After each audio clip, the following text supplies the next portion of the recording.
Give us your best intro. My best intro to Bullet Stories. Yeah.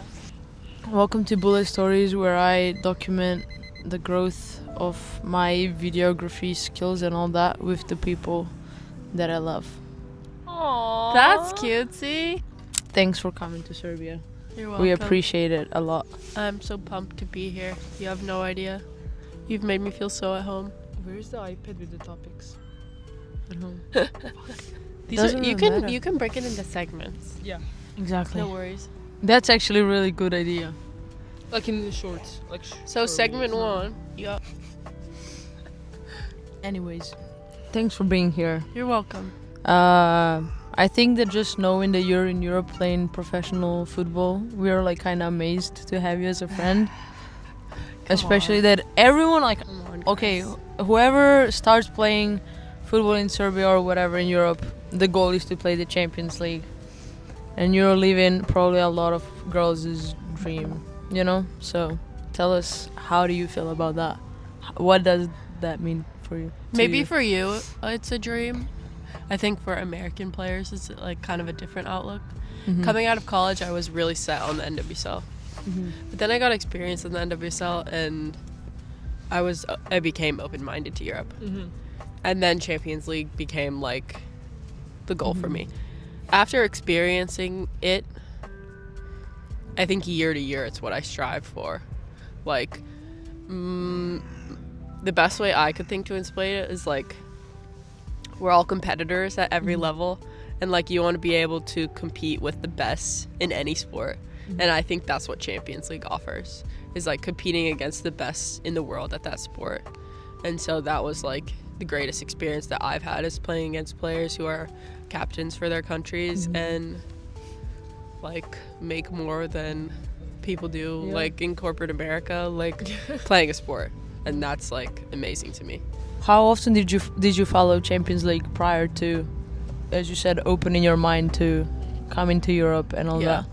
Not on the men's side, a lot. On the women's side, not as much as I should have. I think more so like the name brand teams. Mm-hmm. Being a part of it, I've been open-minded to the clubs that are very skilled that I never knew about before in other countries. But like everyone knows Lyon because of the caliber of players there. There are like high-level players in several countries that you may not know about just because you're not exposed to it. And I think there's a lack of a Champions League audience in America specifically. Whereas it probably goes the other way, saying like youth players here probably don't watch the NWSL. Yeah. Have you ever thought of like benefits to knowing more about Champions League for American girls, or just like the sport in general in America? No, I haven't thought about it specifically, but I think living in Europe as an American is not for everyone. Mm-hmm. So I think it's very it's different, because like some people just don't want to leave the bubble of America.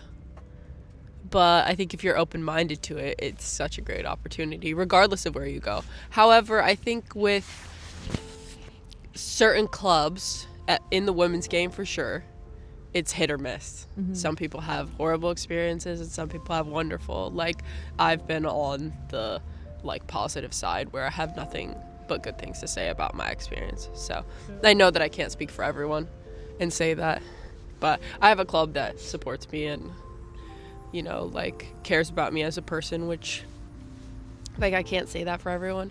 Even if you look at like the large group chats like we've been a part of with American and European players, where people aren't getting paid and clubs don't care and there's lawsuits and like emotional assault and all sorts of things. Like, I'm not facing that in any mean, but I know it would be harder for an American to face that in a foreign country because it's still happening in the US and in the NWSL, and that's hard enough as it is. Yeah. You mentioned the bubble. How would you describe the bubble? The American bubble that people don't want to leave? Yeah. I think it's like has to do with comfort, like how comfortable you are in an environment. And some people just don't want to like I think part of like moving away is becoming comfortable in the uncomfortable. Like, you never know what you're gonna face. You never know who's gonna speak what language, or like where you're gonna be or what you're gonna face. But like, that's part of the life here. There's obviously many positives that I've found, but it doesn't mean that it's been easy for me. Like, it's still been difficult, and I would say I have like the better end of how people have felt like in women's football in foreign countries. Yeah. What was helpful or beneficial for you to like adapt to life in Europe? I got Who was lucky. beneficial? I got lucky with my squad of English-speaking and American friends that I made from the beginning. We did everything together, and it helped in training. It helped off the field. Like, we were all there with the common mindset of like, this year we're gonna have fun, we're gonna experience everything that we can and like make the most out of this experience. Not having them this year has been more difficult for me for a lot of reasons, but I think last year we were just like along for the ride. Like, we're gonna travel, we're gonna get better, we're gonna play football in a foreign country and have that be our job, and we're gonna compete at the highest level. You know, like, all of that was just Champions League. It was less of a stressor because we were so excited to be a part of it, and it was such a positive for us to experience. Yeah. I have a question. So, Mark Twain said that a lot of worries in our lives never happened. So can you tell us more about some things that you were like stressing about before signing, before finding the club, and also some stuff that you had to go through after finding a club, or some just things that players that are looking to get in that kind of a competitive environment to think about, I was stressing about this, it wasn't a big deal, or pay attention to this, pay attention to that. It's funny because I would say my stressors have increased since coming, which I wouldn't say that has to do with my situation itself, and more so me. After my experience in the NWSL, was so open-minded, was open for anything, and I was just going to like take an opportunity, prove myself every single day, go day by day, and like see how it went. And then I walked into it being like, this is 1 year to make the most of this situation. How can I do it? That was like the best mindset for me, being very open-minded to the uncertainties of life in a foreign country. And like just letting life happen and not getting like too low or too high with like emotions through it. And that was like the best thing I could have done. As it goes on, I get more worried about like my development. If I were to go to a different club in Europe, would it be better for me? Now living in Europe, I think about language, I think about culture, I think about life, I think about the friends that I have, and like how much being happy off the field affects my on the field stuff. Like, that was not something I thought about in America because like my family was 2 hours away, I had friends, I was in an environment where I was comfortable. And that's not to say soccer wasn't difficult for me, but like, you know, all the other stuff are consistent. For now, I think like it could be the same as transferring in college. Is the grass greener on the other side? You never know. Yeah, true. So like taking a leap now would be harder for me, knowing how great it is for me at Slavia. However, like, you never know what an opportunity can do for you. Like me going to Slavia, I was pretty like underinformed when I signed. In what sense? Sorry. I didn't know much about Prague. I didn't know much about the culture, the food, the life, anything. I didn't know anyone playing there. I didn't know if they were Americans. I didn't know the coaching staff. I didn't know if they were English speaking or not. I was not super informed. I had kind of like a mentor, someone who was helping me in Cleveland, and he was like a big advocate that it was a great opportunity, and like I had full faith and trust in him. He did nothing but help me in the period of time that I worked with him, and I signed the contract. So I had like good mentorship around me to guide me there, and like it turned out to be the best thing I've ever done. So even though you don't know like the specifics, as you said, Yeah. about the opportunity, you had someone that you trust. So Yeah, that's for a big sure. part. It's just like finding someone that you trust more than probably them having like amazing connections. Right. It's more about them caring about you, developing all that. So I'm glad it worked out. Yeah, I'm glad it's good. me too. Can you just check if it's still Recording? I'm scared that we clicked to the thing because we're. Please God. Yeah, 13 minutes. Aye. Slay. Slay. Looks good. This is 0.5. Oh, there you go. My coffee's cold. Already? Anyways. Wow. Mose, that's great. Hopefully that's helpful for you. It's Yeah. just hard to say because you talk about each person has their own experience. Very much, I would relate it to like the college recruiting process. Like Okay. every single person, us three even, have very, like you guys were from a foreign country, but like I wasn't recruited by anybody. And like I would say my college career was pretty successful. Like from where I started to where I finished, signed on a 5% scholarship and became an All-American. Like I would say my progression was, but like I don't know. You have to do the research and you have to know what's right for you. Yeah. And yes, in the professional game there's more of like the life shit that you have to think about rather than you know that you're going into a school in America you'll be taken care of. Yeah. You guys were talking about there's insurance, there's housing, there's food, there's Yeah. like there are things that you really have Someone to think else about. thinks about For you. sure. Yeah. Visa situations, Yeah. there's how you going to transfer it to your local currency, banks, like there's more life crap that you have to think about and deal with in the professional game, especially being like a foreigner. There's going room to- for business if you want to open and help foreigners adapt to the country. Yeah. Go ahead. Or even the position and roles in the teams that would help people adapt to the new environments, you know? Take care of that. Yeah. Tell us more about your NWSL experience. Was it a good thing that happened that made you be like, okay, Europe? I mean, Uh, probably. I'm Yeah. very thankful Yeah. for the Okay, experience. Very. Because, like I said, I was very close-minded to, like, I'm going to go to the NWSL. I'm going to play in the NWSL. Like, I'm going to prove myself to people. But I'm, like, so happy in Europe. And without that experience, I wouldn't be here. Fair. So, like, I'm very grateful for the way that it went.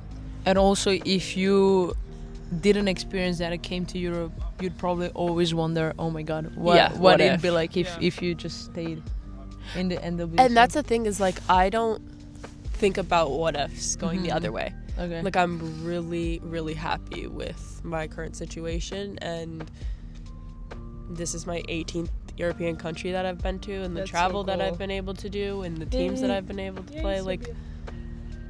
you know, the NWSL is now, I don't know, 13, 14 teams, the same teams every single year with high-level quality players, but She's becoming ours. So tell us more about what you like about Prague and Czech Republic. How fast did it take to adapt to the food? Instant. Look at her. Yep. The kielbasa goes now. I am not picky. Okay, name 5 favorite things, and the picture's gonna just pop here. Doesn't it be to Czech I love- Republic only? Kielbasa, but specifically the paprika one. Mm-hmm. And it's in Czech is served with like a slice of bread and mustard. Okay. Mm-hmm. But it's not traditional American mustard like yellow mustard. Yeah. It's like European mustard. I like svičková, which is like a goulash vibe. But I think it's braised beef and like an orange sauce Oh wow. with like bread dumplings. Oh wow. And then our goulash, Czech goulash, is like a thicker than like yesterday Yeah. with bread Oh, dumplings as okay. well. But each dish has like their own style of bread Mhm. dumplings. One's like more of a Thanksgiving stuffing style, and one was like just white bread. Fried cheese is another favorite. Do you have that here? Yeah. I'm a huge fan of like the tartar sauce that comes with it. Yeah. Like that's not the same in America. When I came here, I was like, I don't like tartar sauce, and then I tried it, and I was like, you have proven me wrong. So I'm a huge fan of that. Those would be my. Oh, and then there's every time someone comes, we take them to a place called Knedlin, and it's like, yeah, and the like the dumplings with the savory or sweet stuff on the inside. There's one really good one. Plum knedler? No, because the one at the place is white chocolate raspberry, and it like comes out when it's warm. Wow. It's a tourist must. But do you guys have like the chimney cakes? Yes. Yeah. So those are pretty like standard. Everywhere I found those. Like Vienna, Christmas market. Yeah. Yeah. Obviously, the alcohol, like beer, is like big in Czech. Pilsner, however you want to say it. And then the other alcohol is Slivovitz, and there's one. I don't know if it's actually called Zelena, but that's what they call it. Green? Yeah. And it's like a mint liquor. Oh, cool. Yeah. And that's like when people come, I say like they should try that. Because it's pretty, I think it's Czech specifically. Okay. So that's like one We'll check that. you have to try. But those are all like my faves. Or like Czech things. What do you like about their culture? Do you feel like you will maybe like adapt and apply to your like lifestyle? Well, one thing that I future. really personally enjoy is not like Americans when you walk down the street, like you don't engage with others, which makes me feel like less nervous in public. Because like, I don't know, you've noticed in America, you're like, hey, how's it going if you're going for a run? Or like you smile at people and you're like, Czechs do not do that. And also if you're in a grocery store line and like in the US, they'll be like, how's your day going? Like they'll have a conversation with you. Nope, they're just telling you the number that you have to pay, and that relieves my anxiety to some level. Belong here. In Europe. In Europe? Yeah. Yeah, I like, for For example, I like the I love the interaction. interactions. And that would be great if I spoke Czech, but I don't. Okay. So that's I'm the standing there problemo. shitting bricks, like waiting for That's someone the to say something problemo. to me that I don't know what they're talking about. Yeah. So that relieves my nervousness. So you can say, I don't understand you, but I hope your day is going great. You can learn. Not that really. phrase. Nerozumím česky. Nerozumím česky. If you want to come to Prague, you can do Prague in, I'd say, 2 days. It's a small city. The main tourist points are within like a mile of each other. But I say like I'm a season pro. More than probably even like the Czech players, because I've been many times and I take my friends and like I did all the touristy stuff the first week I was there. But they are as interested in doing it because they live there. Like similar to you guys having not been to Belgrade in years. Yeah. You just have no reason to go, like. But yeah, it's great lifestyle. Amazing. I get stressed driving though, because like you guys here have like a typical road system, I'd say. There's a lot of one ways in the Czech Republic, and there's like just like single lane streets. So yeah, if something's like not that far away, it takes longer to get there because there could be more traffic. Are you sure? Go check. That's segment number 1. Cut. Longer. Yeah. Is it wait, is it still recording? Thanks so much, Molly, for being the Oh. So you could do. You can give outro now, because we didn't do intro. Thanks for watching. Go. Thanks for watching our Bullets podcast, episode number 1, part 1. And Stay tuned. ahoy. Ciao.